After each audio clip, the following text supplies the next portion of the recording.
C'est fou parce que la musique, elle fait partie intégrante de notre vie de chrétien. Donc, toutes nos célébrations, c'est un tiers de musique, par exemple. Mais il n'y a pas une vraie réflexion, une vraie... voilà, de se poser sur la question de la musique. C'est... quand vous avez un non-chrétien ou quelqu'un qui est un peu loin de l'église, qui vient pour la première fois à la messe, les deux choses, quand il va sortir, qu'il va remarquer, c'est est-ce que le curé a bien parlé et est-ce que ça a bien chanté.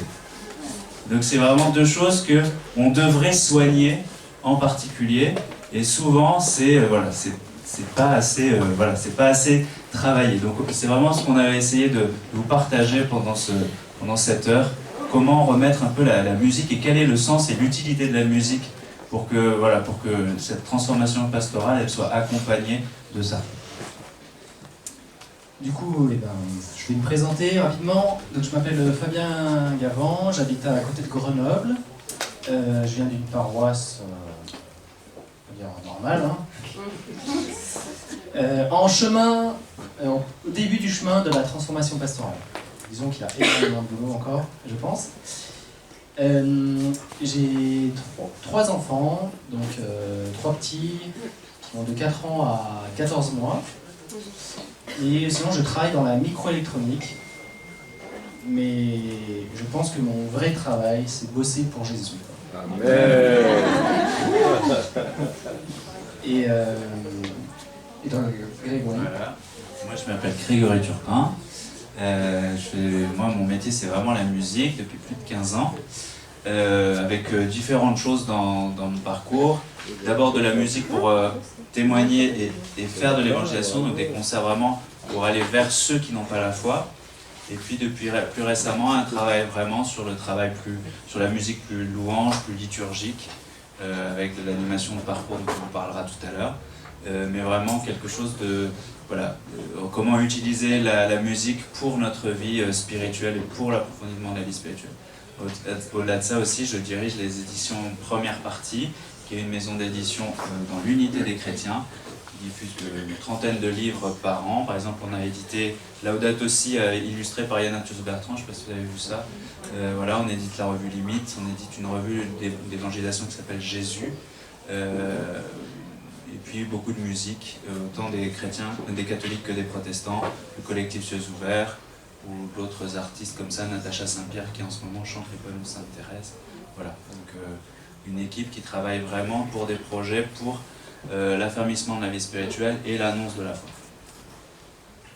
Du coup, l'atelier qu'on vous propose, c'est la transformation pastorale par la louange. Mais avant de commencer, disons, on voudrait vous donner la parole.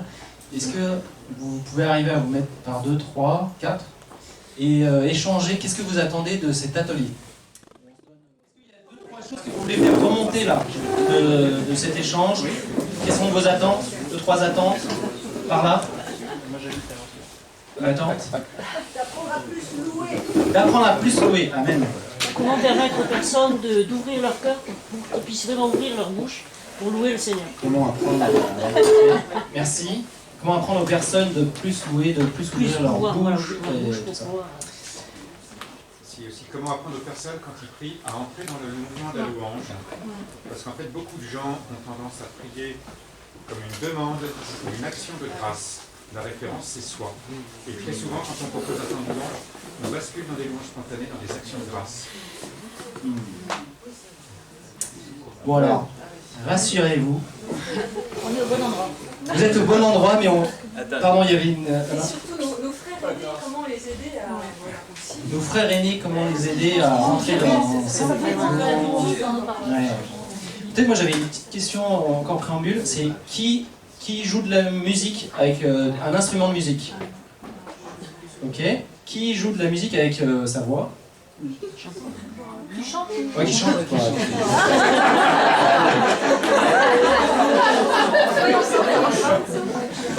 Non, mais c'est un bel instrument. Mais l'idée c'est quoi? D'être animateur ou de volontiers chanter? Être dans une chorale ou... Oui, donc il fait un peu d'animation, ou qui voudrait se lancer. Oui, elle voudrait. Ah, ok, non mais je vois que ok. Super. Du coup, je ne sais pas si on va répondre à toutes ces questions, parce que je pense que ça va demander du temps, mais on va vous donner des belles pistes, vraiment des belles pistes qui peuvent porter du fruit. Mais avant tout, je voudrais juste commencer avec la parole de Dieu.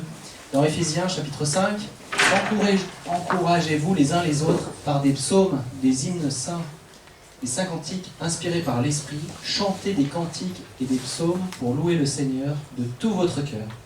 Remerciez Dieu le Père en tout temps pour tout au nom de notre Seigneur Jésus-Christ.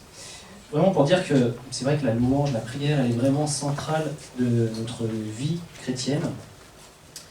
Et c'est même en fait notre raison d'être, parce que Dieu en fait il nous a créés pour louer, pour qu'on ait une relation vivante avec lui.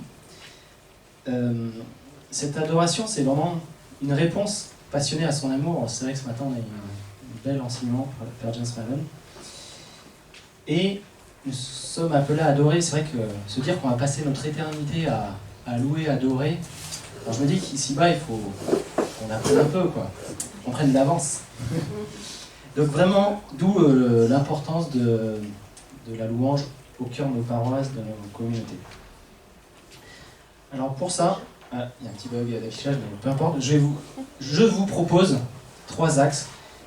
Voilà, c'est en priant, en préparant cet atelier, et en voyant ma paroisse, je me suis dit, il y a sûrement plein de paroisses dans ce cas. Et l'idée, c'est comment avancer en fait. Et voilà, nous on n'a pas Glorious dans notre paroisse, on n'a pas Grégory Turpin dans notre paroisse, mais on a Jésus dans notre paroisse.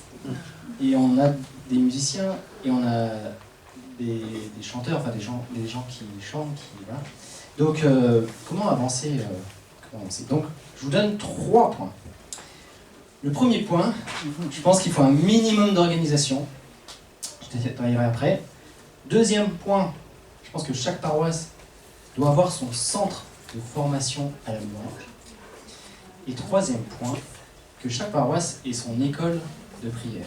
Donc on va détailler. Voilà, s'il y a 3 choses à retenir, enfin, ce serait peut-être ça pour avancer. Alors un minimum d'organisation, pourquoi ce point il me paraît important?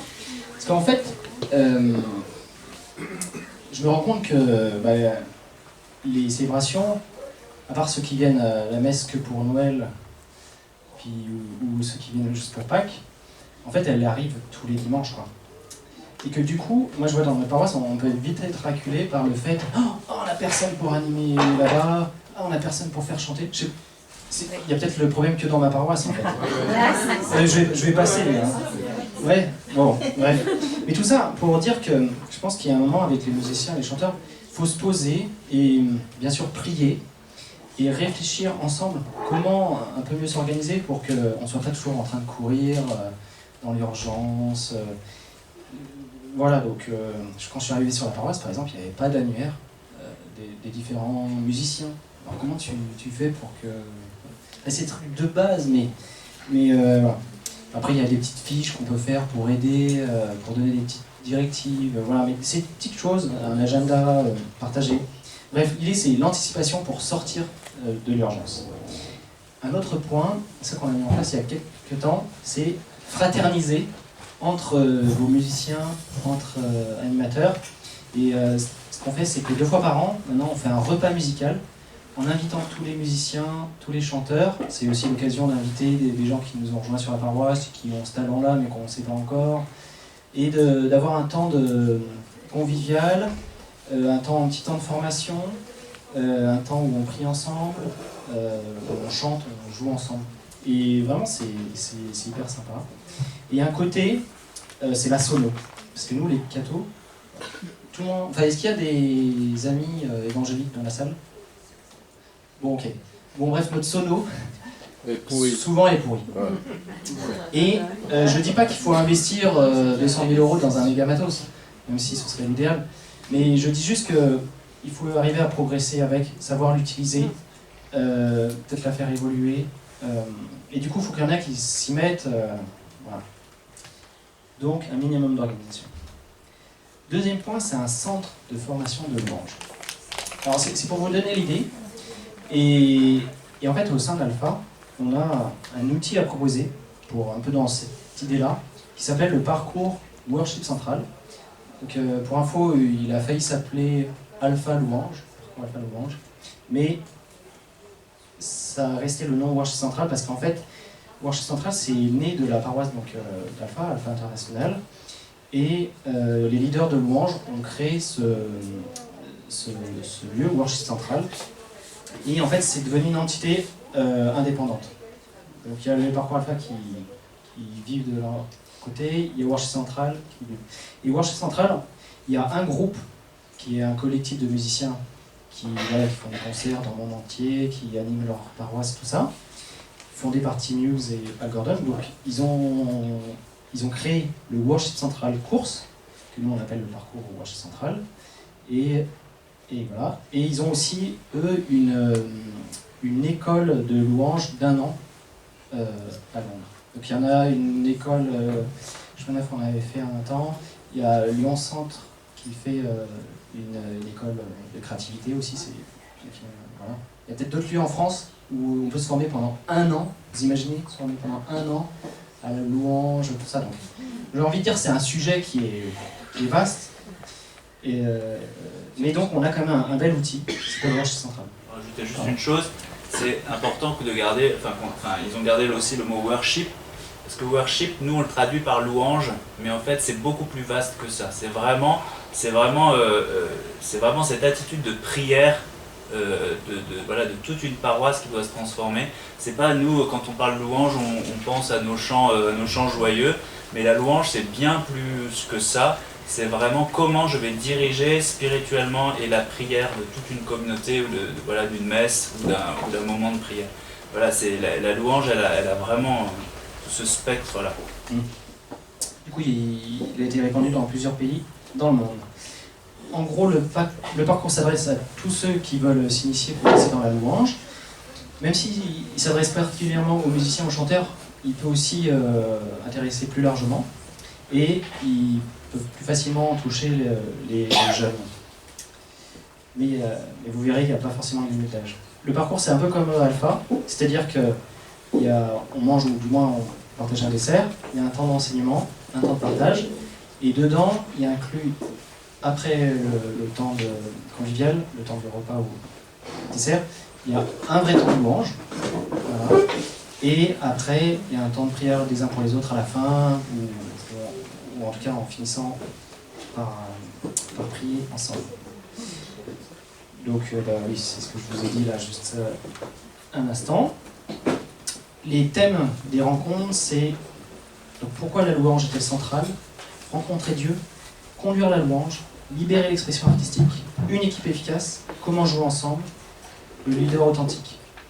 Et à la base, en fait, ils avaient prévu cette formation pour faire ça sur un week-end, mais on peut le faire sur plusieurs soirées. Et donc la nouveauté, c'est un parcours qui a été travaillé entre protestants et catholiques, qui a été officiellement mis à disposition. Donc vous pouvez l'acheter gratuitement, vous pouvez le récupérer gratuitement sur la boutique des parcours Alpha, Worship Central, vous verrez.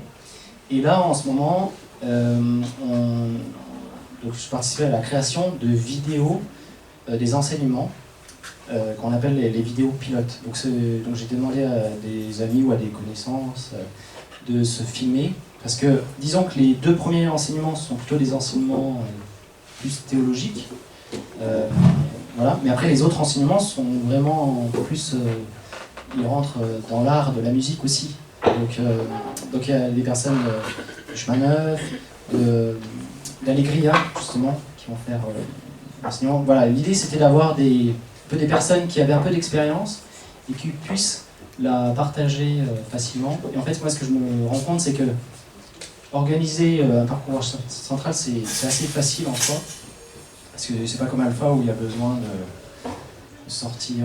Voilà, on peut juste prendre un dessert ensemble, c'est un peu comme une fraternité, bref. Et du coup, par contre, les enseignements peuvent être assez, voilà, ça peut être plus compliqué. Donc là, maintenant, on va voir les vidéos et ce sera plus simple à mettre en place. Non, on souhaite.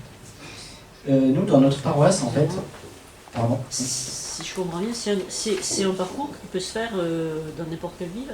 Exactement, tout à fait. Ça se fait. Par exemple, chez nous, donc j'ai lancé en fait cette année une fraternité louange. Donc l'idée, c'est qu'on se retrouve tous les 15 jours avec 14 dans la fraternité.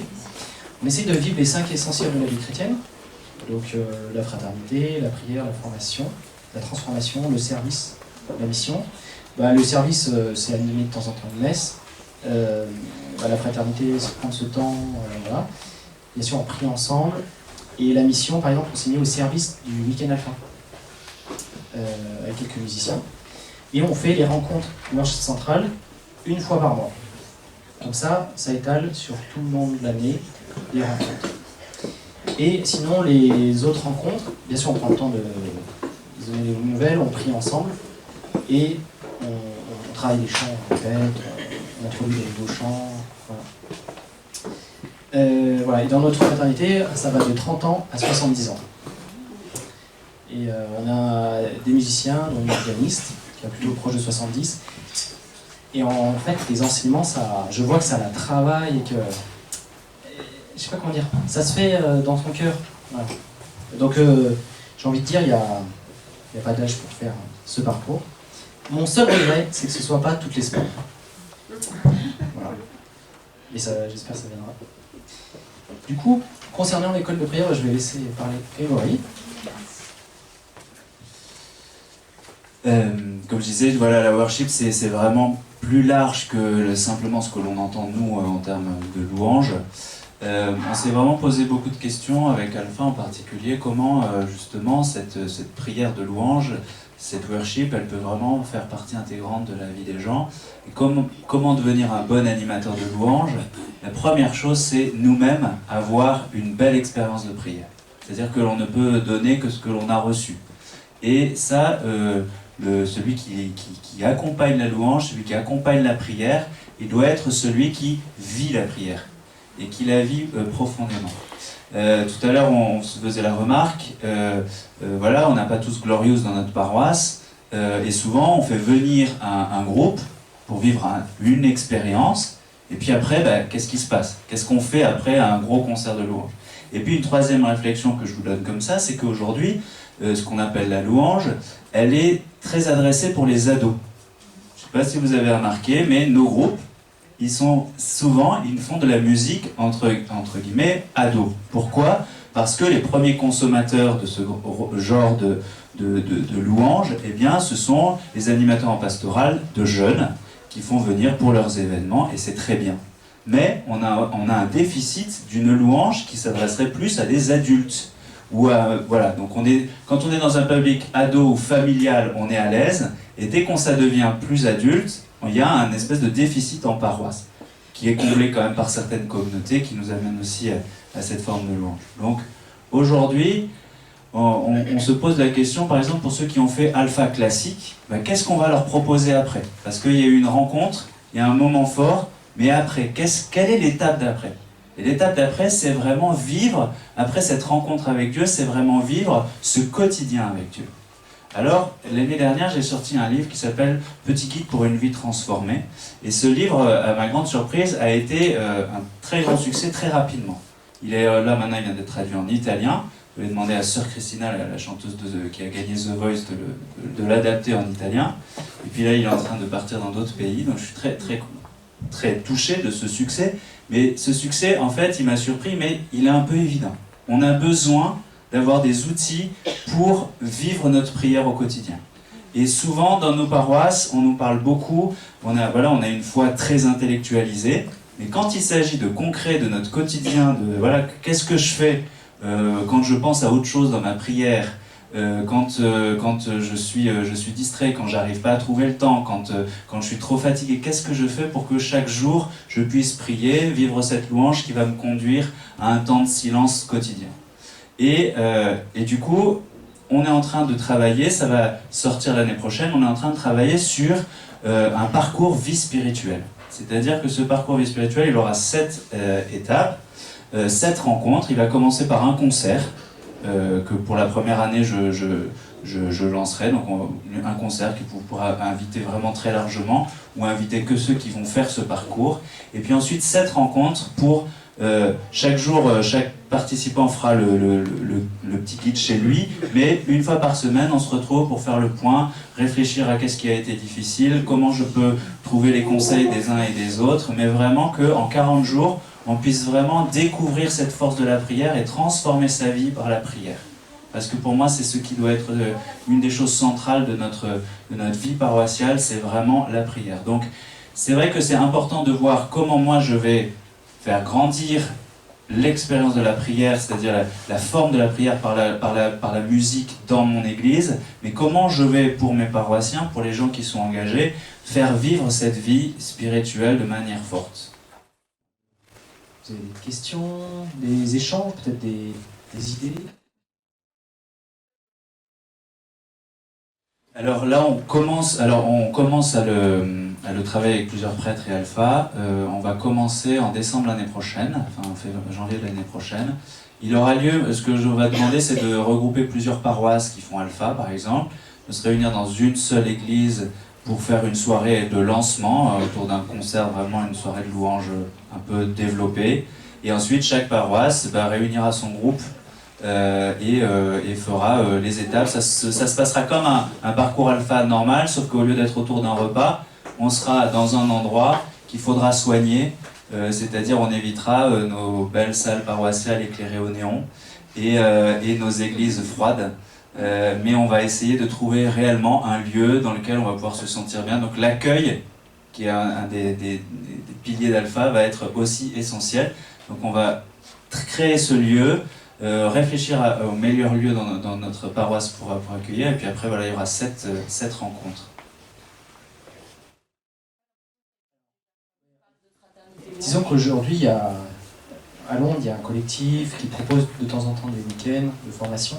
Là, aujourd'hui en France, il n'y a personne pas de groupe qui s'est approprié l'outil, mais l'outil est à disposition à faire chez soi en fait. Voilà, ça il est sur le site, mais c'est à nous de créer notre propre parcours. Ouais, c'est à vous de l'intégrer. Alors, soit il y en a qui voudront se dire, bah tiens, on se fait un week-end sur ce thème-là. D'autres vont se dire, bah nous, on va faire 2 soirées dans l'année, on va rassembler tous les musiciens. Et puis la partie formation, bah, ce sera les rencontres petit à petit.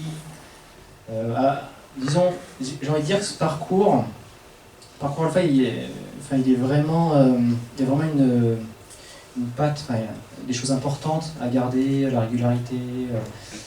Là, on est vraiment plutôt sur de la formation de disciples missionnaires dans la louange.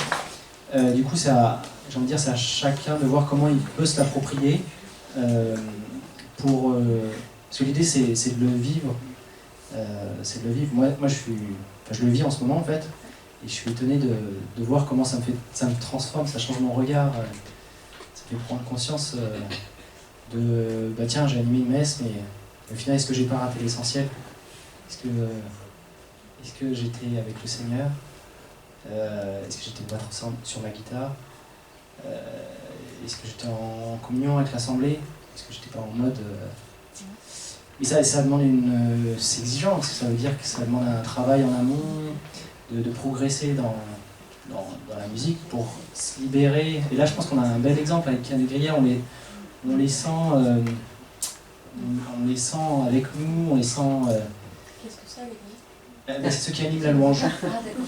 Et voilà, bref, une invitation à progresser, et puis une invitation très sérieuse à faire de notre vie une louange.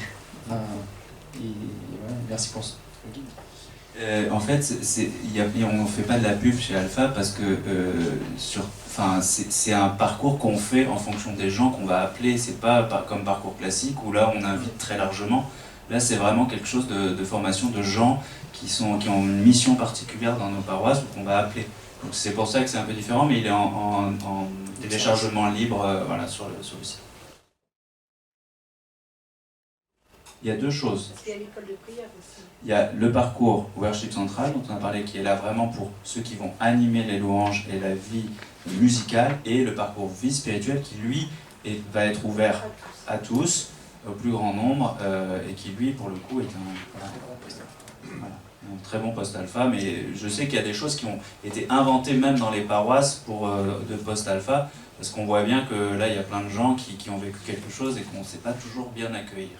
Ben voilà, mais je pense que... Je me suis retrouvée un petit peu là. Exactement, mais je pense que tout ça, c'est vraiment le fruit de toutes les expériences qui ont été menées par-ci par-là, et on voit qu'il y a quelque chose à creuser. Et là, on va essayer, vraiment, il Le petit guide, là, c'est vraiment 2 ans de travail. Ça m'a pris 2 ans de travail et il va y avoir 1 an de travail sur le parcours en lui-même. Donc on essaie vraiment de creuser et il est fait dans l'unité aussi. Il peut être fait aussi dans une...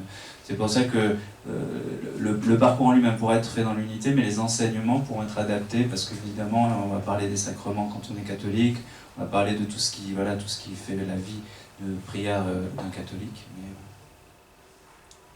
En fait, l'idée, c'est, par exemple, avec le parcours sur la prière, c'est d'avoir aussi des supports un peu de qualité pour que ce soit partageable facilement. Là, le parcours central, c'est pareil. L'idée, c'est de tout vous donner pour vraiment que vous n'ayez pas à réinventer l'eau chaude, quoi. Mais si vous faites mieux, mais c'est génial. Mais partagez-le alors. Je suis d'accord avec vous et en même temps, par exemple, si vous prenez d'où vient Alpha, l'église HTB, elle fait partie d'une église où il y a une tradition et elle a su complètement se renouveler aussi. Et en proposant par exemple des cultes différents. Le matin, il y a les chœurs, l'après-midi, il y a la musique actuelle. Enfin, ils ont vraiment une... Voilà. Et je pense que c'est vrai, on ne peut pas comparer, mais moi je suis plutôt dans une idée de travailler avec pour qu'on s'apporte. Moi par exemple, je vais beaucoup enseigner dans les communautés évangéliques, par exemple, je vais leur parler du silence. Vous voyez ? Et parce que moi c'est mon sujet, l'oraison. Bon, mais je suis invité dans des communautés où je parler des évangéliques du silence, alors ils ont peut-être des petites choses à nous apprendre sur la louange. Nous, nos repas musicaux sont un super moyen. Pourquoi ? Parce que ça donne une date concrète. On en parle à toute la paroisse, c'est un événement fort. Et après, si vous passez le mot entre musiciens, de dire allez inviter personnellement, parce que souvent aussi tu n'oses pas aller là-bas parce que tu connais personne et tout. Mais si tu es invité personnellement et qu'après tu passes une belle soirée, tu te dis mais c'est génial, en fait il y a plein de musiciens, il y a plein de chanteurs. Et ben tiens, pourquoi pas aller un peu plus loin dans l'animation. En fait, ce qui est important de dire, et là les expériences que nous a racontées le montrent, c'est qu'il faut créer des lieux autres que la messe pour appeler. Parce que la messe, c'est pas le lieu de l'expérimentation. Je dis ça et en même temps, moi j'ai été jeune et je jouais 3 accords à la guitare et bon, avec 3 accords on fait beaucoup de chants, mais catho en tout cas. Mais quand même, du coup, moi c'est vrai, par exemple quand j'arrivais dans la paroisse, il y avait j'étais en Ariège, donc en Ariège, vous savez, il n'y avait pas beaucoup de jeunes. Hein. La messe des jeunes, c'est 3 jeunes et 300 mamies. Et du coup, les jeunes étaient appelés, tiens, ils arrivent avec leur tam-tam du diable. Hein, vous voyez, donc on partait de loin. Et donc, c'est vrai que voilà, j'ai eu cette expérience qui a été importante pour moi, mais ça peut se faire à des moments précis. Voilà, il y a les jeunes qui vont animer, bon, et on sait que... Mais il faut trouver d'autres lieux pour appeler.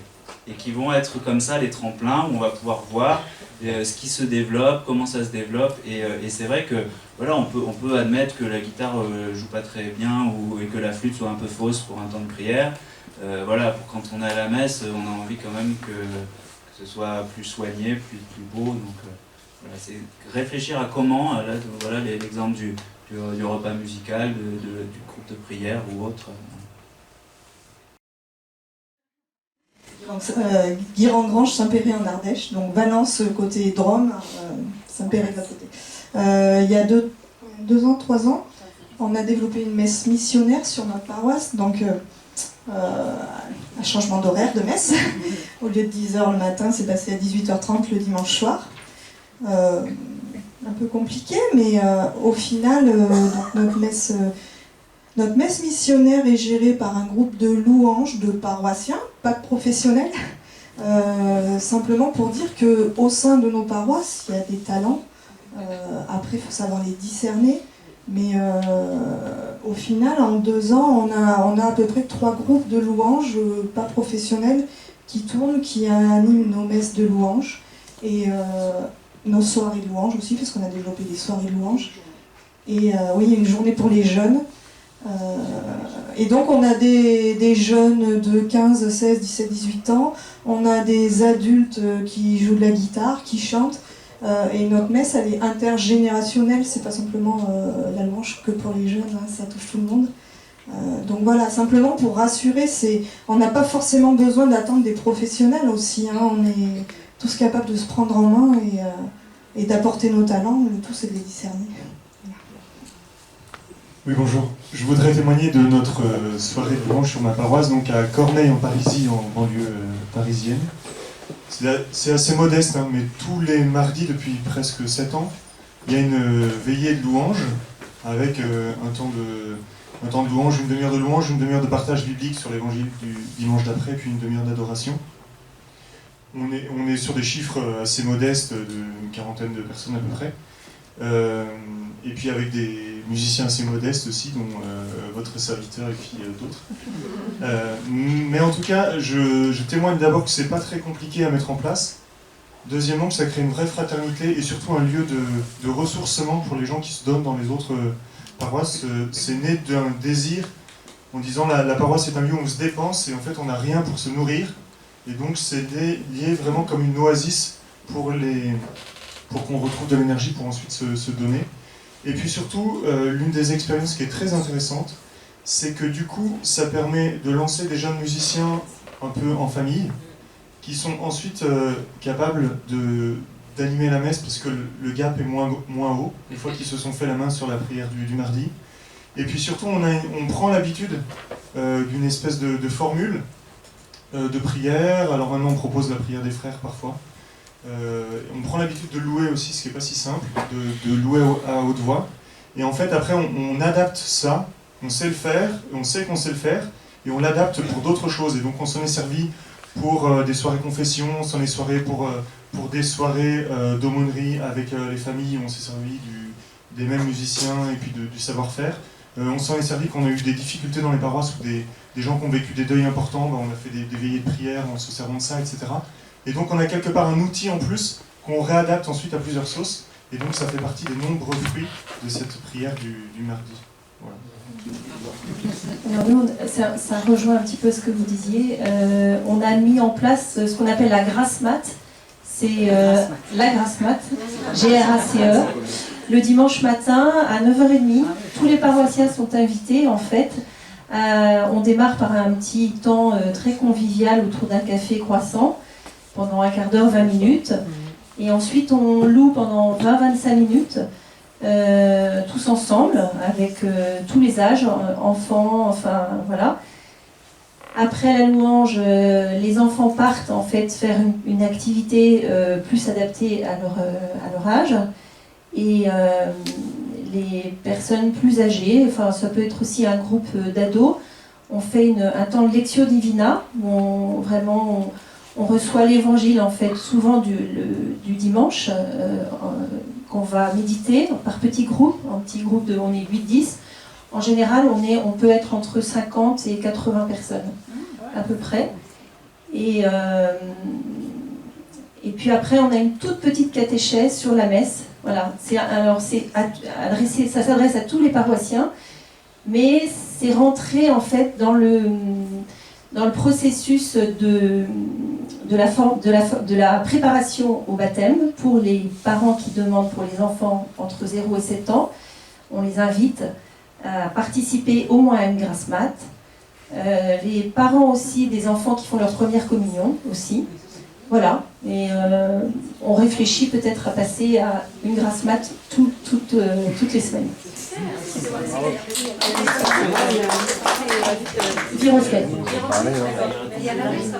Et après, voilà, on part tous à la messe. Et c'est vrai que ça a donné, enfin moi au début j'ai été très touchée parce que ça met vraiment... ça remet tout le sens du dimanche en fait, tourné vers le Seigneur. On est vraiment préparé à vivre la messe en communion tous les uns. Enfin, c'est très beau. Pour l'instant, c'est tous les mois. Oui, juste une remarque. On est tous acquis ici à la louange et à l'expression de la louange d'aujourd'hui, du 21e siècle. Il fait du bruit avec... des instruments un peu bruyants. J'entendais des gens tout à l'heure, ce matin, qui disaient « Oh là là, mais il y a du bruit, c'est très rock'n'roll. » Donc, comment faire pour faire comprendre aux gens que cette expression de louange est aussi une prière? Et j'ai bien aimé tout à l'heure quand tu disais qu'il faut donner aussi du sens à la louange et que c'est vraiment une prière. Et j'ai beaucoup aimé Allegria, comme ils font retomber à la fin des chants de louange en répétant plusieurs fois les mêmes phrases finales pour intérioriser ce qu'on dit. Voilà, donc c'est vrai que dans nos paroisses, moi je suis en province, l'organiste est là. C'est pas toujours facile d'y intégrer des chants plus punchy et qui ont du sens. Enfin, souvent ces chants de louange ils sont issus de psaumes, donc c'est aussi des louanges. Voilà, comment intégrer toute la communauté paroissiale, les plus vieux, les plus... Voilà, sans les choquer. Bon. Transformation. Je veux bien répondre, enfin, je ne peux pas répondre. En fait, notre erreur, c'est de croire qu'il y a une louange pour tous, une expression de la louange pour tous. La louange, c'est dire un psaume, c'est une louange. Et à chaque âge, chacun, il y a un style de musique différent. On ne va pas mettre la même musique quand on a 14 ans que quand on en a 60. Donc ce serait ça l'erreur, c'est de vouloir trouver un style musical qui puisse convenir à tout le monde. Les jeunes, ils vont avoir besoin de bouger plus, de se dépenser plus, ça va être une expression de la louange beaucoup plus joyeuse. Mais ce qui est important, c'est que la louange doit conduire au silence. Et c'est ça, si notre louange conduit au silence, c'est là qu'on a trouvé. Alors peut-être que là, Allegria, c'est un peu rock'n'roll, bon. Moi je trouve pas quand même, ça va, ça reste très... mais c'est vrai que d'avoir une batterie, l'église elle n'est pas faite pour avoir une batterie. C'est pas le lieu de la batterie. Donc il faut qu'on réfléchisse même aux instruments qu'on utilise. Pour quel moment? La musique électro par exemple est une musique qui va moins faire entrer dans l'intériorité, mais qui va aider à la fête par exemple, que par exemple un violoncelle qui lui va conduire à l'intériorité. Donc il y a des sons. Et tout ça, ça s'explique, et ça c'est pas de moi, c'est Benoît XVI qui a fait une très belle analyse là-dessus, qui est très, très jolie. Voilà, mais il faut qu'on aille prendre, qu'il faut qu'on réfléchisse vraiment au style musical. Et dans la messe, il y a du temps pour tout. Le chant d'entrée, c'est le chant de louange un peu rythmé. L'offertoire, c'est le chant beaucoup plus méditatif. En fait, il y a vraiment de la place pour que chacun aussi puisse se sentir rejoint esthétiquement dans ce que l'on aime et dans ce qui nous touche. Et aussi une autre chose, c'est qu'il faut faire attention, c'est que la musique change. Et ce que l'on a écouté avant nos 11 ans conditionne ce que l'on aimera plus tard. Et vous voyez, quand on a écouté de la musique classique avant nos 11 ans et qu'on a été éduqué à la musique classique, on va avoir une faculté à comprendre le classique. Aujourd'hui, il y en a de moins en moins, et les jeunes sont habitués à avoir de la musique beaucoup moins harmonique, beaucoup plus simple, donc ils seront moins sensibles à une musique trop complexe. Ça ne veut pas dire qu'il ne faut pas les éduquer et qu'on ne les conduise pas à ça, mais vous voyez d'où on part, qui sont les gens que l'on veut rejoindre avec la musique que l'on utilise. Et c'est vraiment très important. Faire sauter des jeunes et les faire danser, c'est très simple. Et faire conduire au silence, ça, c'est une autre affaire. Merci.